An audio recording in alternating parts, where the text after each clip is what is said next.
Hello, thank you for joining me for this talk. My name is Lauren Miranda, and I am the founder and lead designer at Studio Brazen. And I'm also an assistant professor of design at Northeastern Illinois University.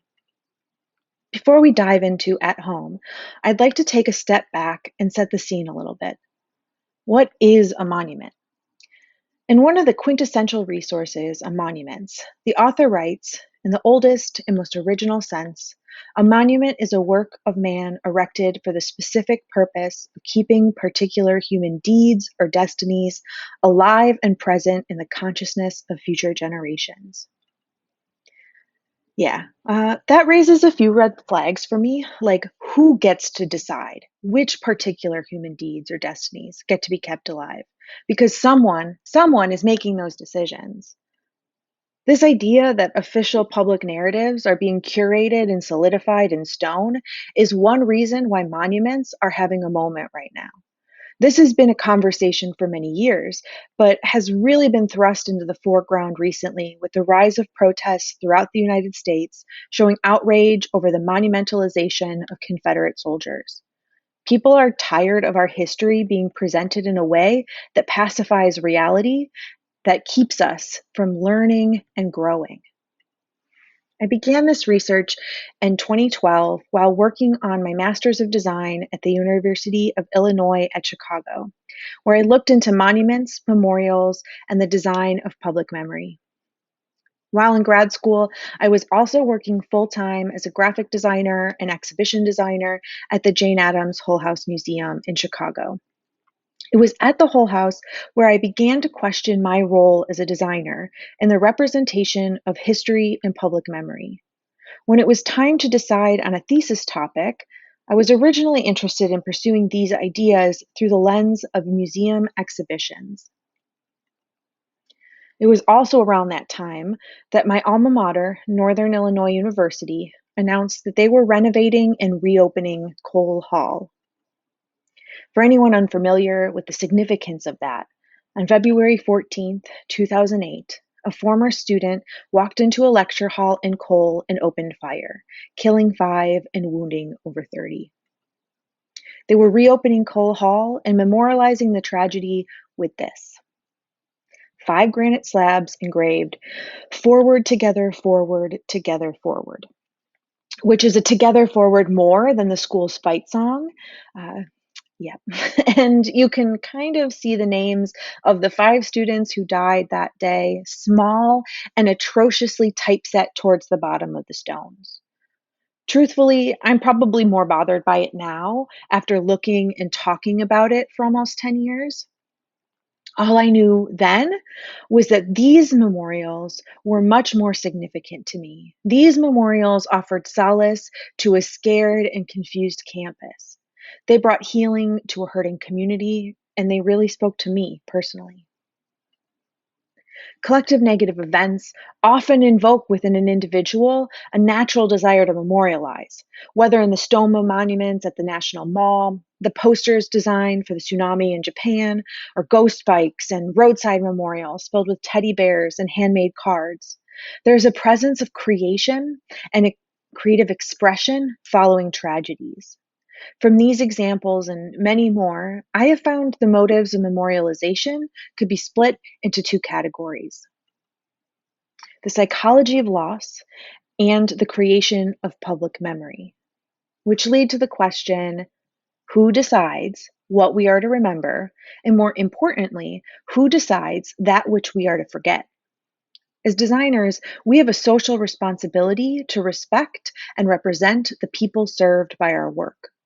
In memorials stemming from collective tragedy, design should seek to facilitate the grieving process and allow the public memory to come from those who the tragedy affects.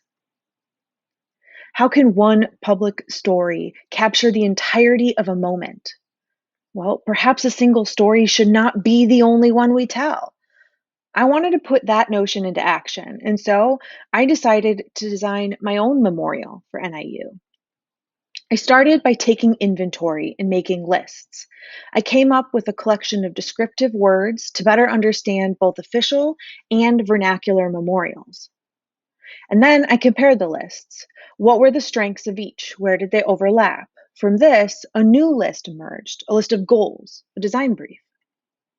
I set out to make a memorial representing multiple first person voices, a memorial not confined to permanence or place, one that was thoughtfully designed and, most importantly, was a cathartic space for collective grieving.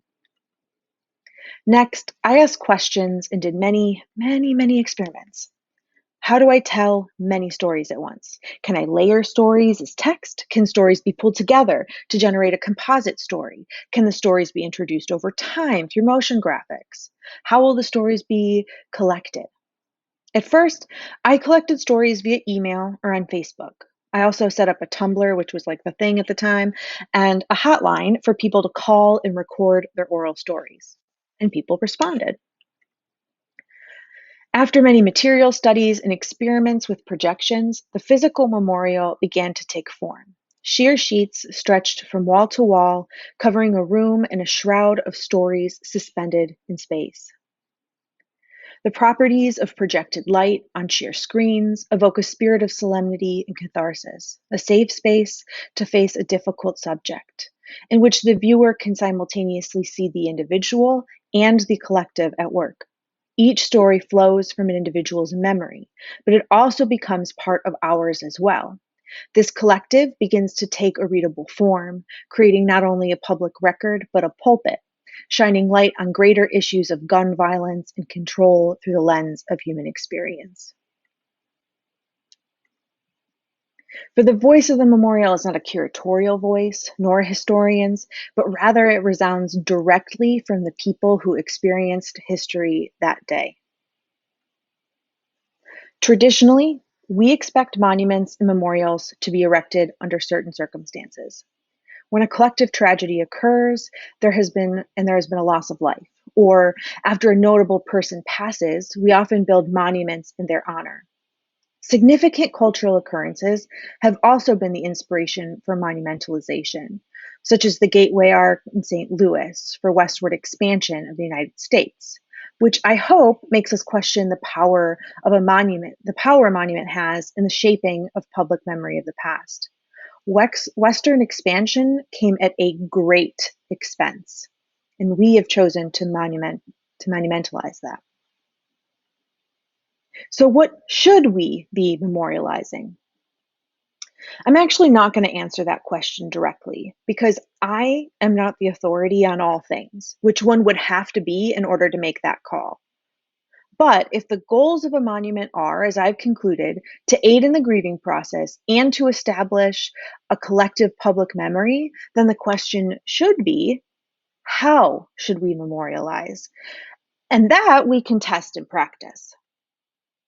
And that is what I attempted to do in Suvárfjörður, which is a small town in eastern Iceland. This town used to be a thriving fishing town with almost 1,000 residents until about 10 years ago when a large fishing company bought the town's factory and shut it down to use their national fishing quota elsewhere. This left most of the townspeople out of work and was devastating for the local economy. In a few years' time, the population was down to under 300 people. I traveled to Iceland for 2 months to learn from the community and work with the townspeople to develop a monument for the loss of the fishing industry. A different kind of monument, not for the loss of life, but for the loss of a livelihood. I ate meals with my neighbors. They showed me how to fish in the fjord, and I documented everything. After a while, I began to see the fjord as another world, as another character in the narrative. I hooked up a 360 camera to a fishing pole and explored the depth and life of the water, showing that there is still beauty under the surface. I then used A-Frame to create VR underwater experiences for the townspeople. We brought in VR headsets and hung them from the ceiling of inside the old fish factory building. Residents of the town were then able to visit and experience the underwater scenes and hopefully find peace and comfort in the beauty. That was my second attempt at a different kind of monument, one that is about the present as much as the past, one that is more democratic, that continues to grow, expand, and move around, a different kind of monument that is ephemeral by nature and demonstrates power by making a mark in a public space. Right after I returned from Iceland, I began working with the National Public Housing Museum. Formally organized in 2007 as a cultural initiative dedicated to advancing the belief that housing is a human right, the National Public Housing Museum was founded by current and former residents as a way to challenge the existing narrative around public housing. Last year, after a long battle, we acquired the last remaining building from the former Jane Addams homes and broke ground on the demo earlier this year. No electricity, no running water, unless you count the massive amount of water leaking in from all the nooks and crannies. The site is a bit of a mess, but it also is a bit of a treasure trove. I go there occasionally to step out of my usual environment and get a better sense of the space. And every time I find something interesting. For many years, residents and museum workers have been collecting audio recordings of resident stories, capturing a sonic soundscape of life in public housing. As we were finding objects around the future site, we began making connections between some of the stories and the things we were finding. We learned that the toxic green paint we found was known as CHA green and was a standard in all Chicago Housing Authority buildings. Many residents had a lot to say about that green paint. So, all of that leads to the development of a monument series for residents of public housing. For this project, we looked at the idea of the building as a monument, the former Jane Addams homes and the future site of the National Public Housing Museum, which is just sitting still while the renovation is being planned. But monuments can fall silent if not kept alive through ritual, public use, and or protest. We can activate the site through artistic intervention, and we can bring consciousness to that which many see as unmonumental, that being life at home. Which brings us to At Home, Ephemeral Monuments to public housing residents. It's important to remember that public housing is home. Home can mean many things to many people. It's the place where you rest your head, the table where you eat family meals. It's the place where we experience both pain and joyous celebration. These memories are the ordinary, everyday activities that make up life at home. These memories are valuable and important. At Home is a projection installation which acts as an ephemeral monument to the everyday lives and stories of public housing residents. The projections began in Chicago at the future home of the National Public Housing Museum, but is intended to travel all over the country at sites of significance to those who have lived in public housing. Short three-sentence stories will continue to be collected and added to an online database. Visitors to the website can see documentation of the projection installation or can take a look at the collection of narratives as text. The concept expanded from there. We put out a call for residents, past and present, to tell us their stories about life at home. We wanted to let the residents' voices tell their own stories. So we organized writing workshops where residents could come and write 3 to 5 sentence stories. We took scans of the wall of the building we used and did projections to understand some of the limitations of the space and medium.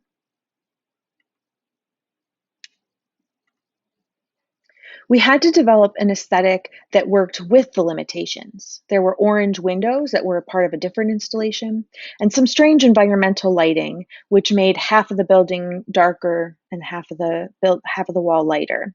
We ended up having to use white text because of this, because it was the only thing that was visible on the lighter side of the building.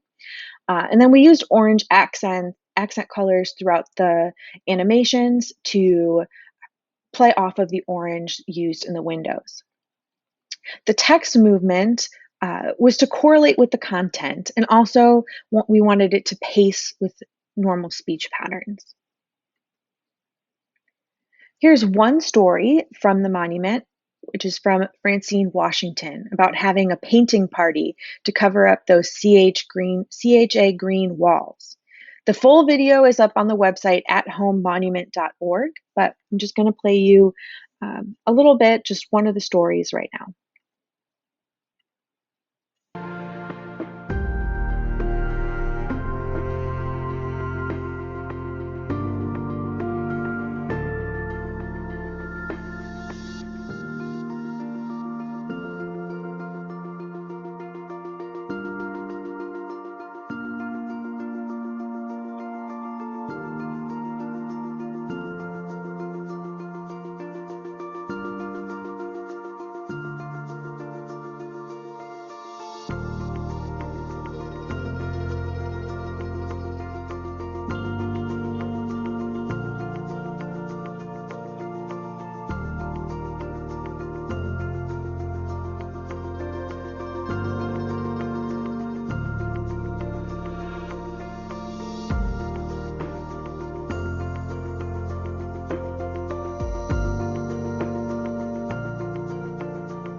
We arranged a socially distanced private viewing of the monument for the residents whose stories were featured. We interviewed a few folks about their reactions to seeing their stories large scale on the side of the building.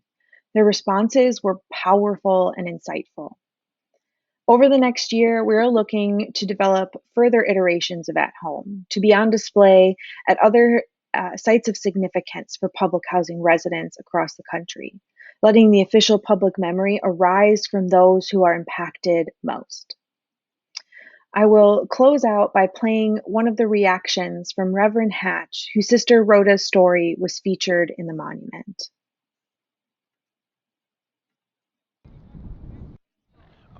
It was powerful for our family. Our sister Rhoda Jean Hatch was the oldest sister in our family of eight. I had seven sisters, and she passed away on April 4th, 2020, COVID and the pandemic. And we saw her words, the poetry of her words. We weren't able to have a funeral at the time that she passed, and so all of this has really given us a lot of feeling of fulfillment to see her words lifted up and to know that her story has been told and she will not be forgotten.